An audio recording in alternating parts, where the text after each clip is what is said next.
This video is mainly about servicing the engine on Natural Selection. This is a 14 horsepower Beta.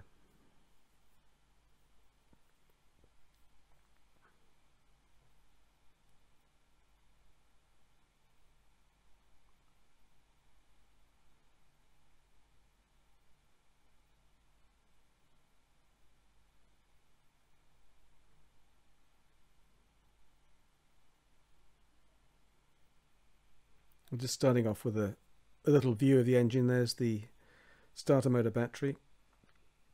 That's the leisure battery. That's the preliminary filter for the diesel. And that's the coupling, which John has said we should tighten up the coupling bolts. Here's the slight amount of corrosion, probably from a slight leak in the coolant system.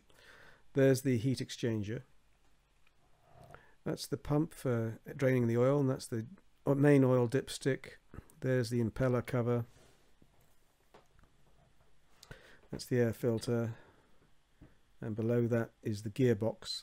We'll be changing the gearbox oil later on.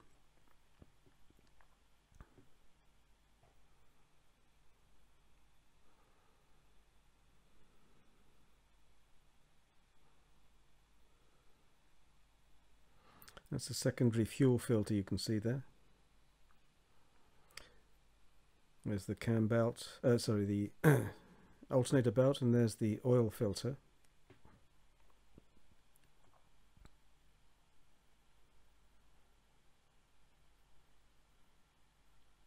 Start off by disconnecting the battery charger. I've been charging the leisure battery in the boat yard.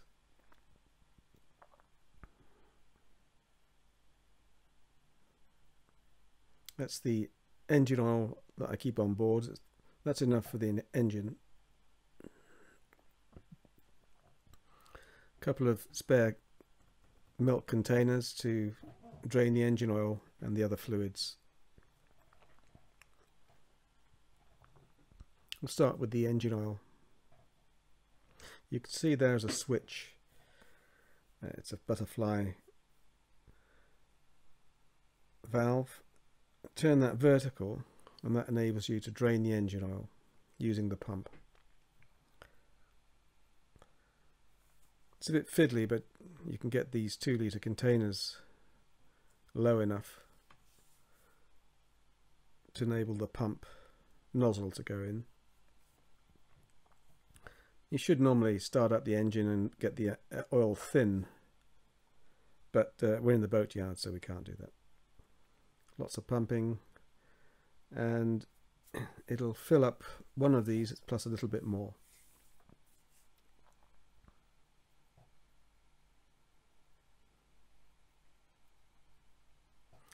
You need lots and lots of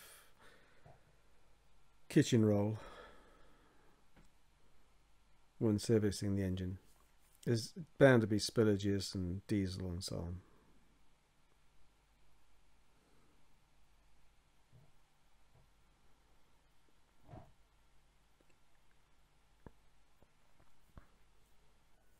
Well, that's just under 4 pints there.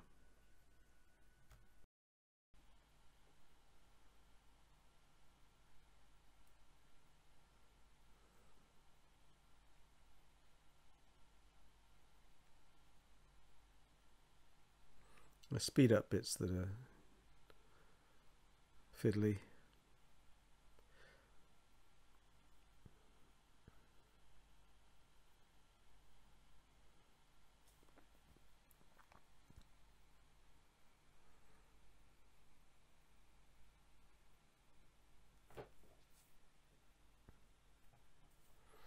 Okay, that's the engine oil drained. And next to change the oil filter.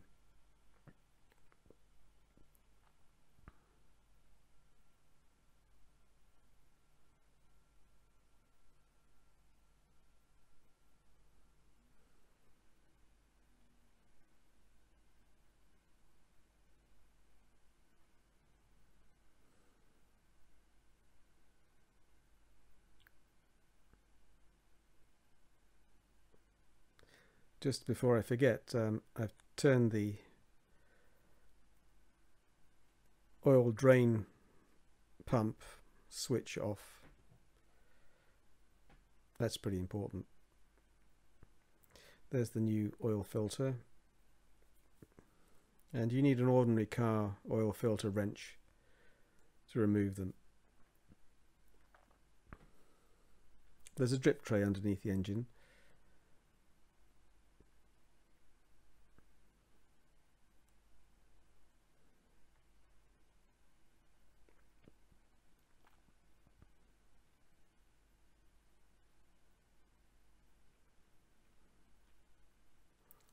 I used 2 or 3 bin bags, they all seem to leak. Prime the new filter with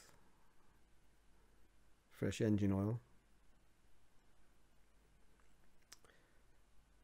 and rub round the gasket.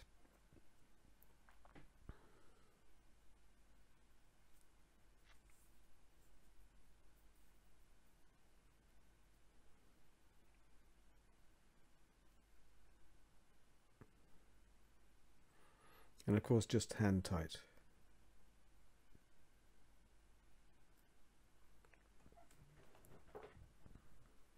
I just check the alternator belt tension as well.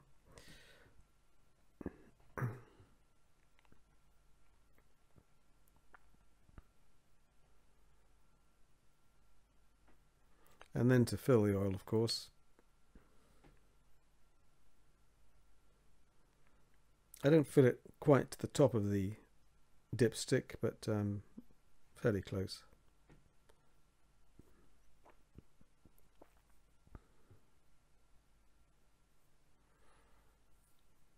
And as with the coolant, it's best to check the engine oil after running the engine for a while, just to see how the levels are.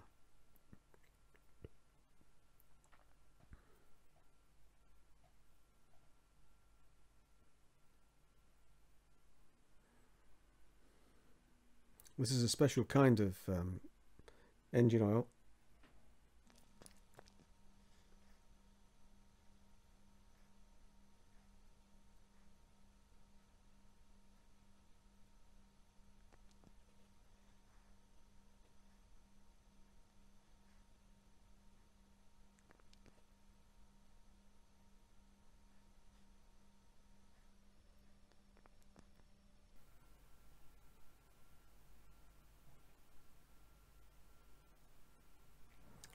Next, the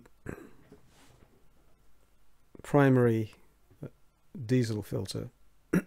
But before changing the filters, it's pretty important to turn off the diesel. There's the lever.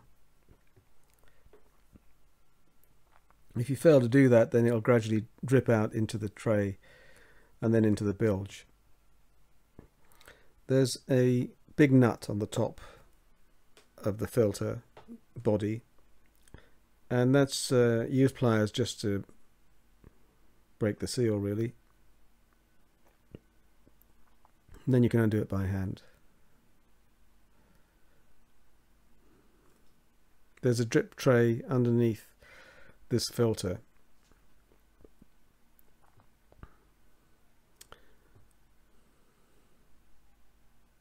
It's a good idea to put kitchen roll in there.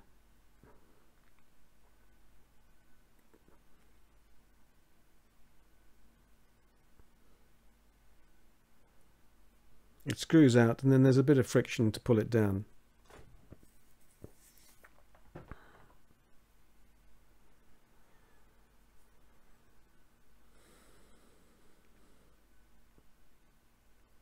Underneath the filter body there's a glass chamber, which is the water separator and debris connector. There are 2 gaskets on the top and bottom. Clean out the glass bowl.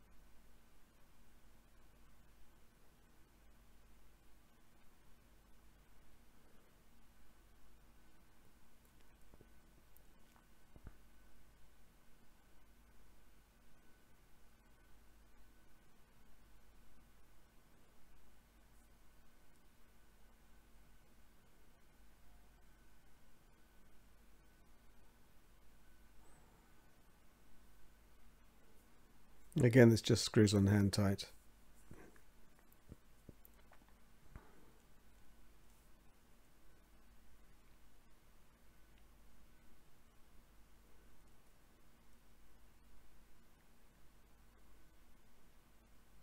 Prime this with fresh diesel and smear some around the gasket.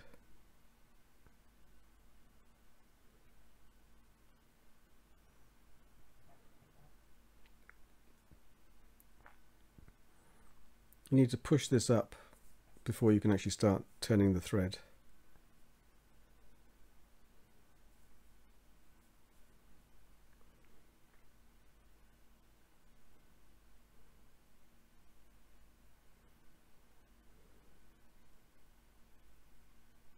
I'm using the pliers just to stop the thread, the bolt turning.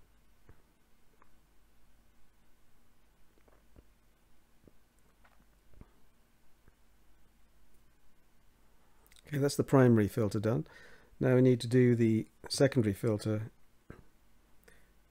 where you need to put the filter removal pliers on there. It's a bit tricky getting it in there, and there's not much movement, but just enough to break the seal.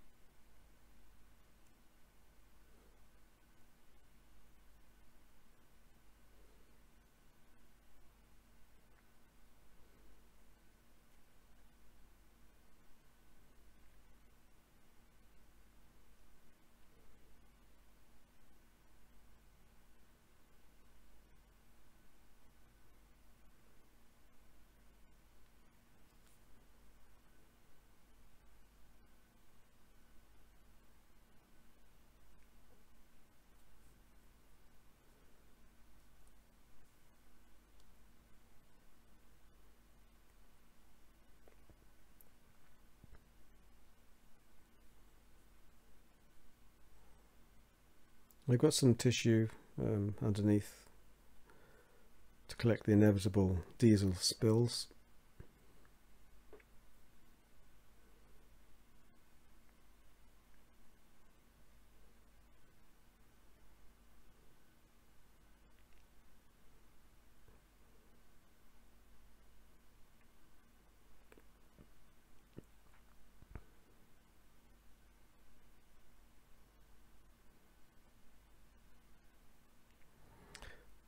The first run of the boat, oh, there's the new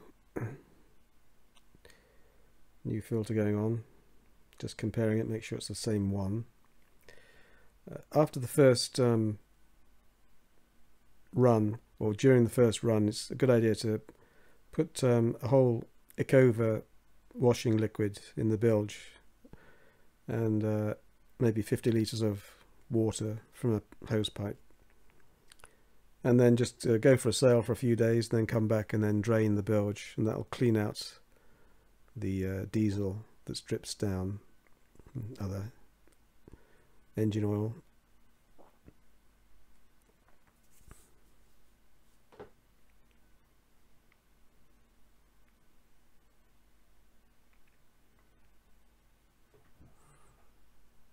And of course, don't forget to turn the diesel back on. The diesel tap is quite close to the positive terminal of the battery, so I've put a bit of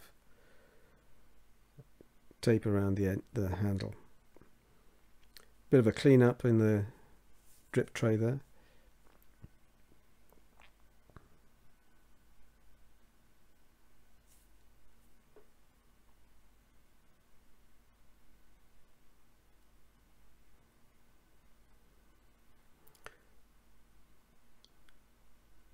I'm just taking the air filter assembly off.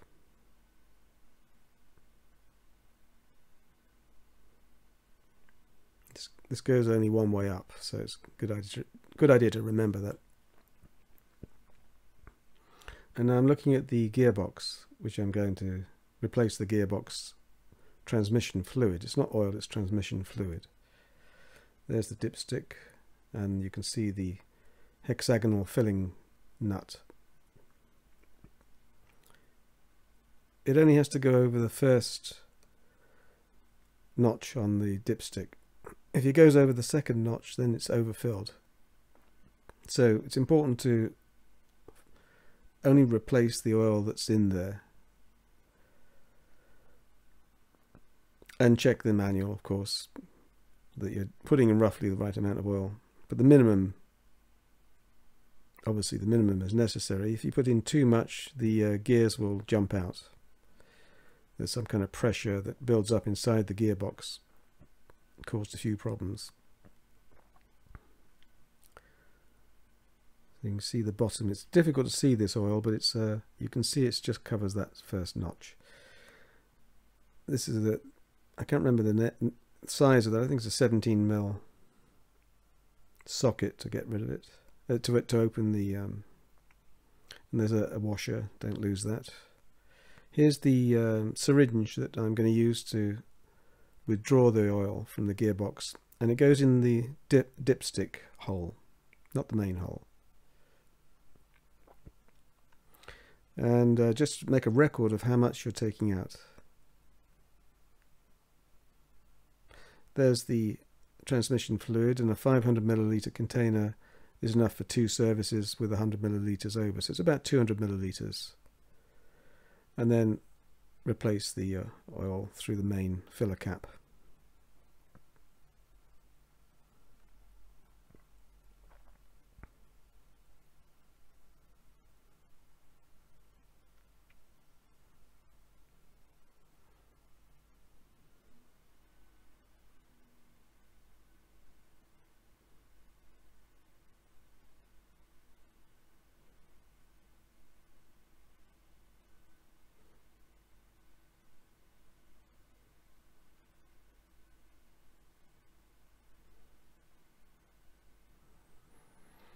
If you're unfortunate enough to drop anything into the bilge, I use a magnetic telescopic device to pick up metallic ferrous objects, and then there's also I've also got a claw on a kind of cable.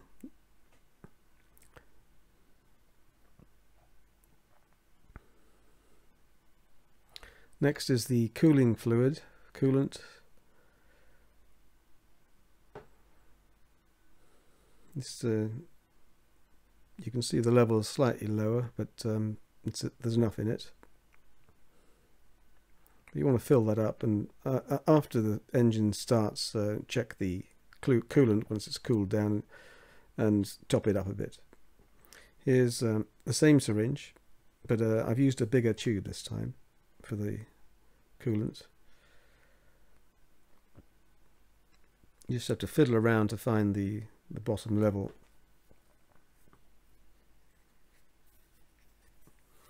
And it's about 400ml you draw out. Again, make a record.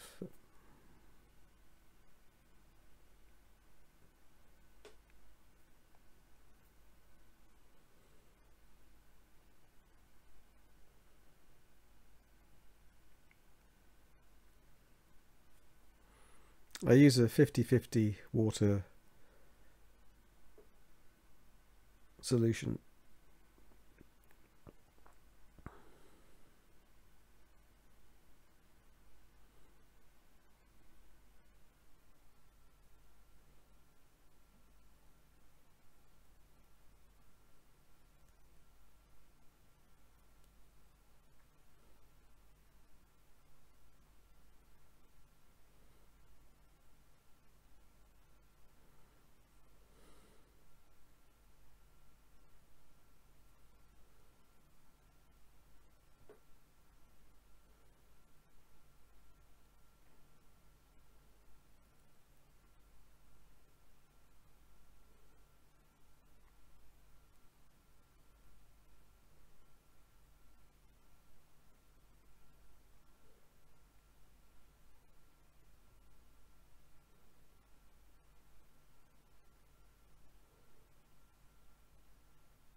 There's a small amount that you can't get out, but it's not important.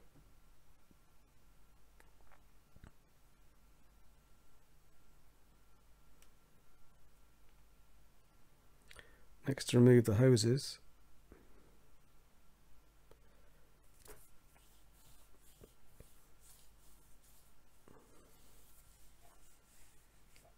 In the past, I think one of these hoses was leaking a little bit, probably not tightened up enough, and so you can see a bit of corrosion on the exhaust pipe below.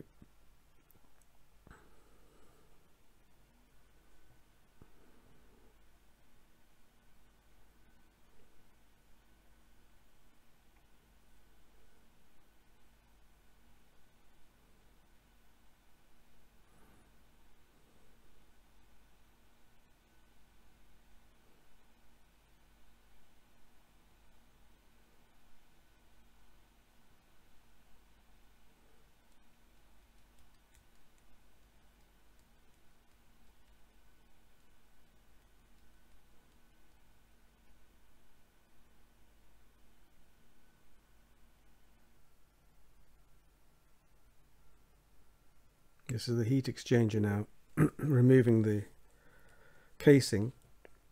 It's a bit tricky to do this because it scale builds up. The front one that I'm doing now at the moment, that comes off quite easily. The back one, for some reason, it's a bit more difficult.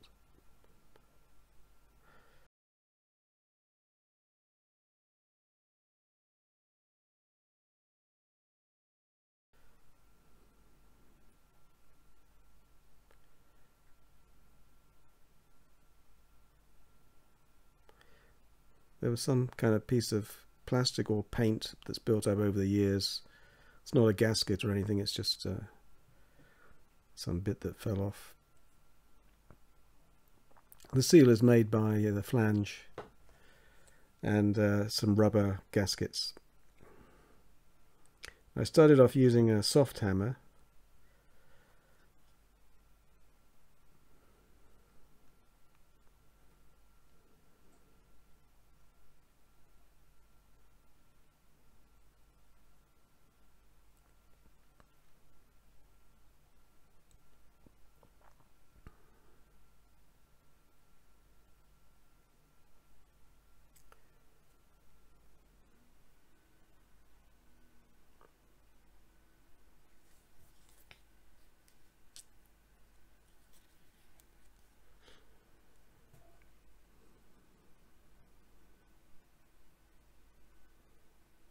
There's the cap, and you can see the build-up of scale inside, which just needs scraping off with a screwdriver or something. Or you could, if you take the whole thing home, you can put it in vinegar, but it's not really that necessary. I would do this twice a year, this cleaning.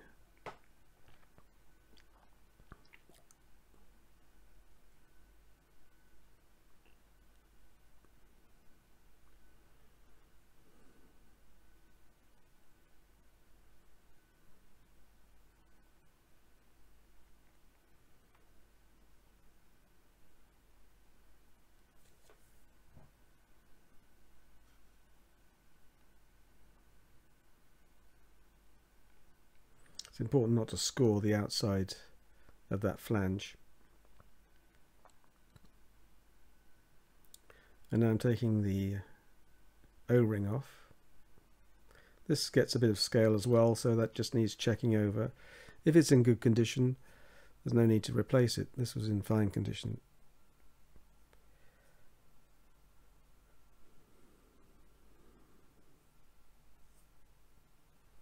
But it's always a good idea to carry some spares, which I've shown here.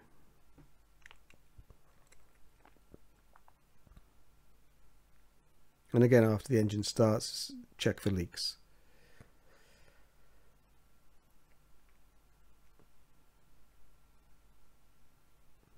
And the heat exchanger still is fixed in place by the rear cover. And so this time I'm using a hammer. I'm not hitting it very hard, but I am having to use the metal part of a hammer. And eventually I use a screwdriver to prise it away. It's all brass, so you've got to be very careful.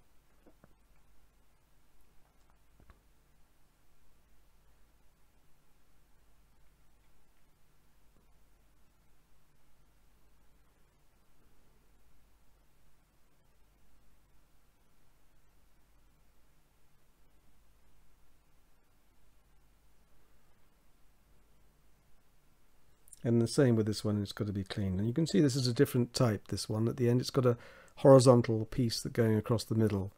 And that slots into the heat exchanger. That's the anode, the self-eroding anode, sacrificial anode. And just check the condition of that. If it's too worn, then you need to remove that nut and buy another piece of anode to go into that nut. I was toying with the idea of making my own. You can turn it down, but it's probably best just to have one spare in the kit.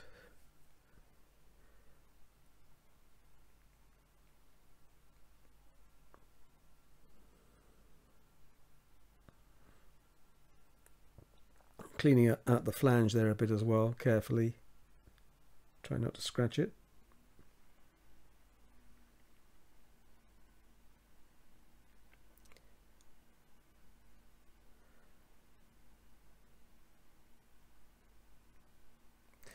And then to remove the rear O-ring.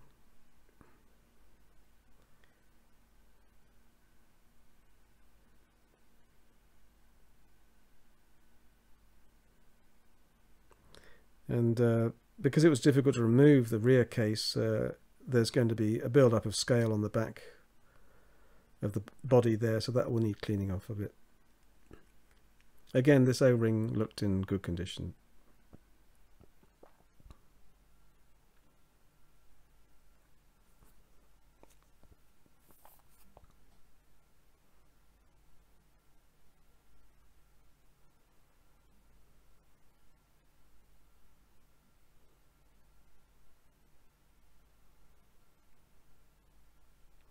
You can see the heat exchanger is loose, but it won't come out the back because of build-up of scale on the body.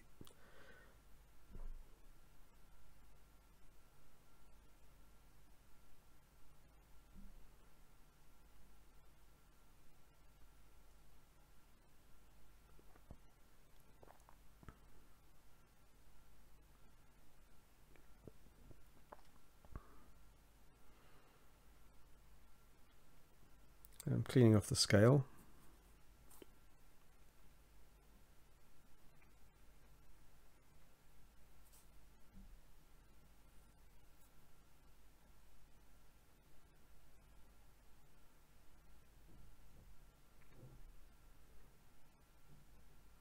And eventually get the heat exchanger out.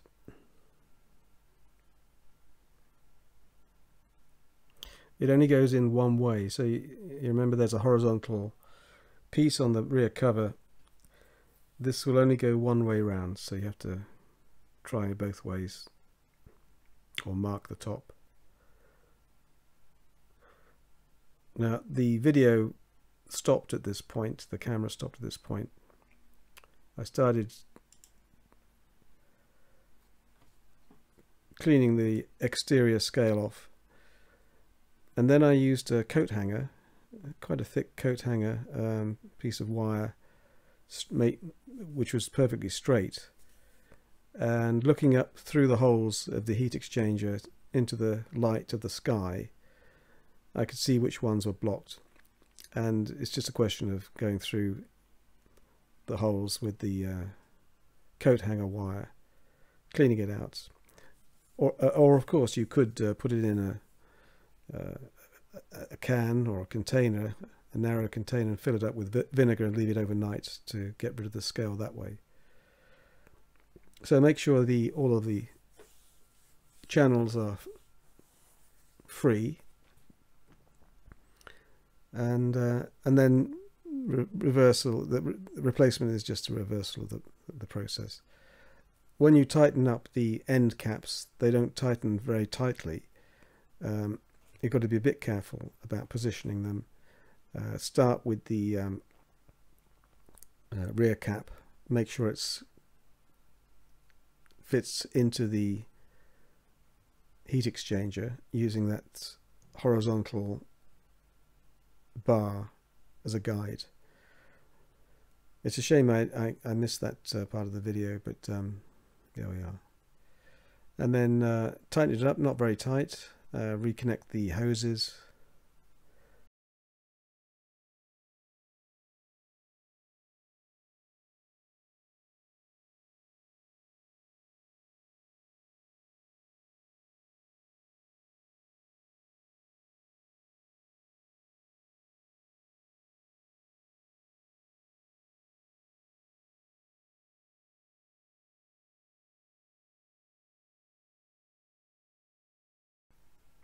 Fitting the overflow pipe.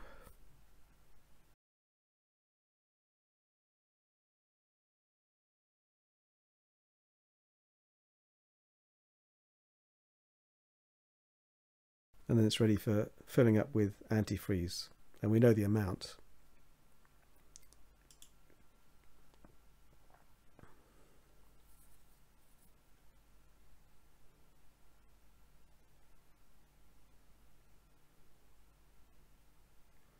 (50-50) antifreeze water.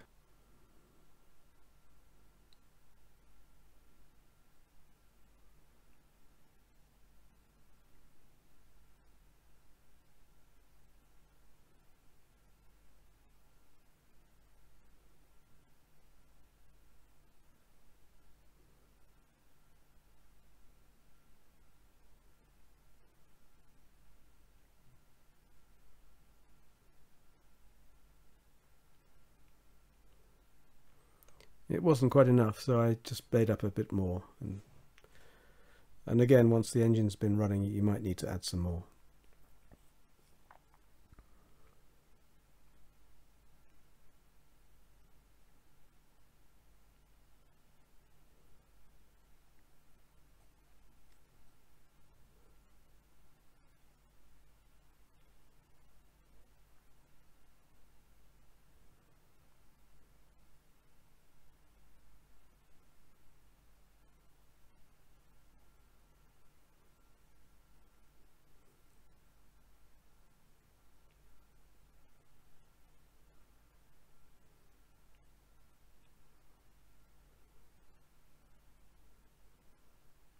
And then replace the air filter.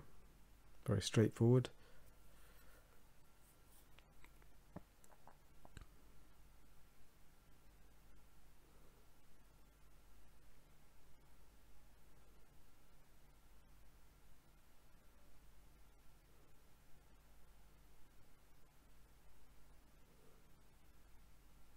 And the writing goes downwards.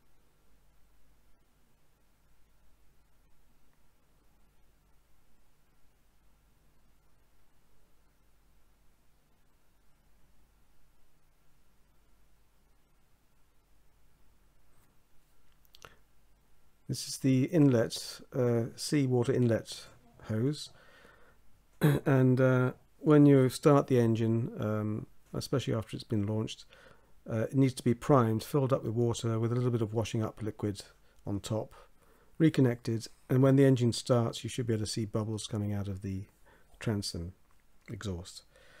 This is the initial water strainer, and I've turned off the valve there.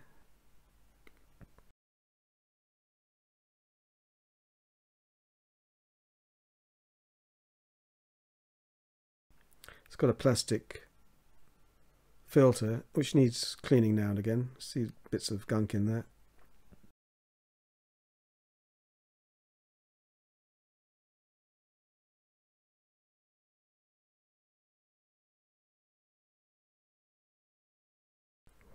And lastly, the impeller. The impeller's plate only goes one way up. Oh, by the way, I'm just pointing out here that you can take that inlet sea hose off at the bottom there with a screwdriver, and in an emergency you can run the engine and that will drain the bilge. Here I'm taking off the plate. It's very difficult, very careful not to drop the little screws into the bilge. There's the impeller. I just checked to see it seems in good condition. Springy fins there, no cracks. And there's also the gasket, the O-ring gasket there. And there's a spare one in the box. And there's a couple of spare impellers as well. Important not to over tighten this.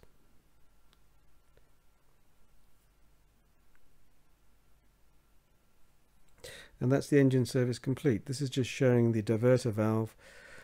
On the left it's for the draining the sink, on the right it's for draining the bilge. But I always have it on the sink because the rear bilge drainer in the cockpit is the better. Here's the operating the pump, and that drains the sink.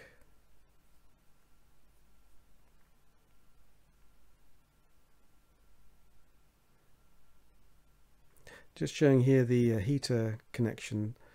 This is the air, that's the air outlet, hot air outlet, and then you saw below the air inlet. And I tried as best as possible to isolate the engine compartment from the rest of the cabin using various panels and so on. I also, on the this hatch here, I put a couple of rubber pieces over the air inlet so that you can take air in, but the gases from the air engine don't come out. And the next part is just looking at the compost toilet. I replaced the original toilet because it's illegal to dump waste into the river or into a harbour, which meant staying on the boat for any period of time was impossible.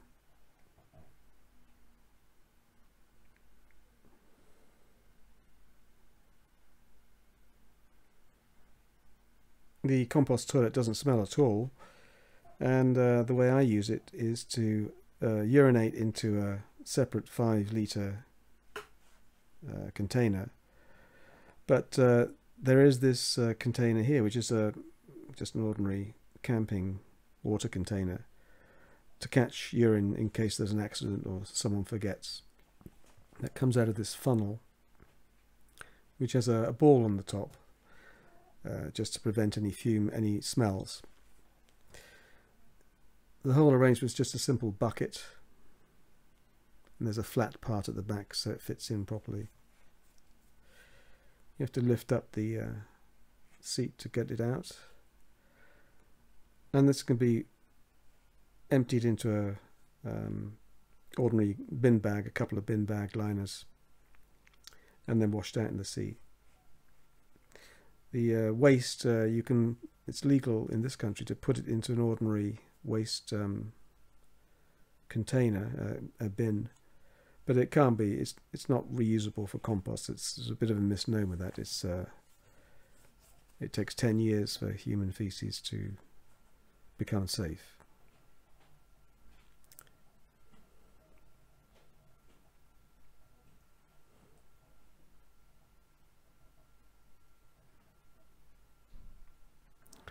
For female crew, then the best thing is to have a pee-wee, and then you can still urinate into a container. And the container then can be emptied. The urine can be emptied outside once you're 3 miles offshore.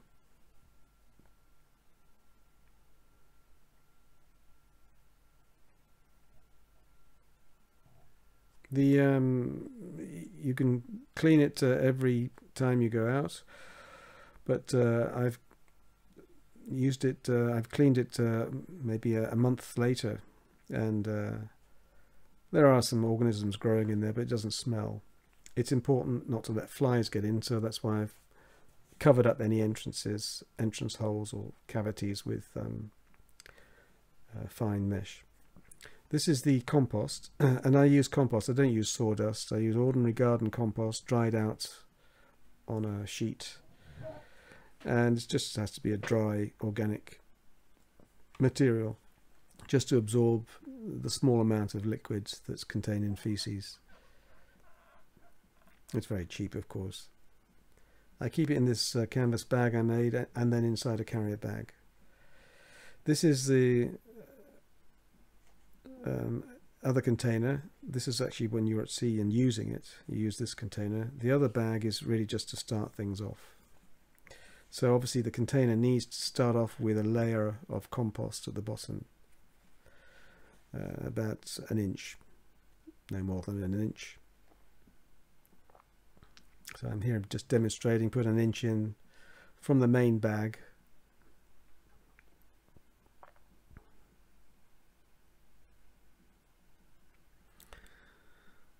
And then after remembering to urinate first, then you can defecate into there, and then use the toilet paper that goes into the same bucket. And on top of the feces, you just put just a couple of handfuls, just to cover the surface. That's all that's necessary. The lid broke off.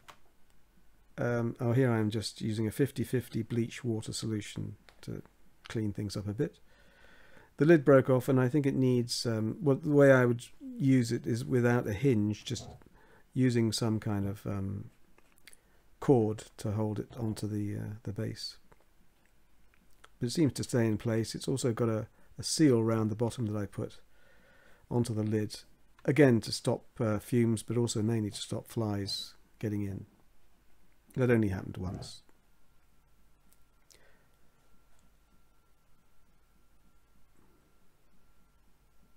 And I think I've just a last little tour of the cabin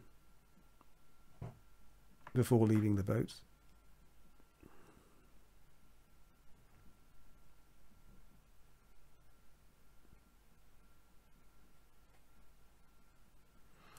That's the leisure battery, which I would replace. It's getting a bit worn out now.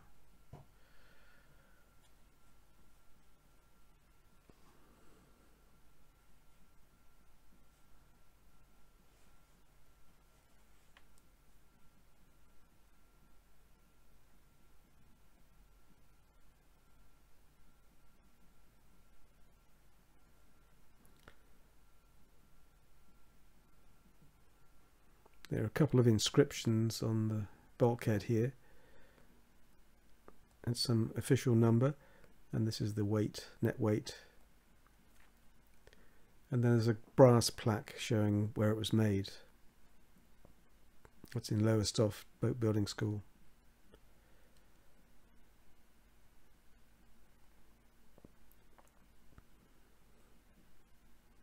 Oh, time for a cuppa.